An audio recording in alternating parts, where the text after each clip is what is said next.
Today, Connecticut National Guard members left for North Carolina to help people who are impacted by Hurricane Helene. This is the second crew to be deployed to that area this week. Fox 61's Brooke Griffin was there as the soldiers shipped out. Another Connecticut National Guard crew is already on their way and about to be on the ground in North Carolina today.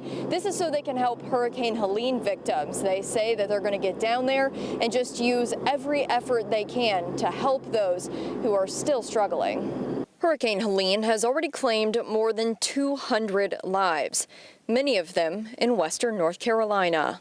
Is just devastated. So if you think of rural areas, the roads, they're just inaccessible, and some, in many cases, most cases, the only way to get there is by air. Today, the second Connecticut crew will drop in with more supplies and more manpower. Connecticut's home team, small but mighty, always punching above our weight class.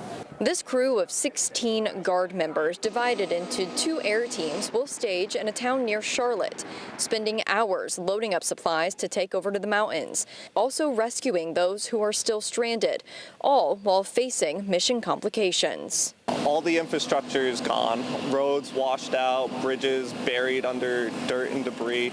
So it's just devastation, rubble is what I'm expecting, really.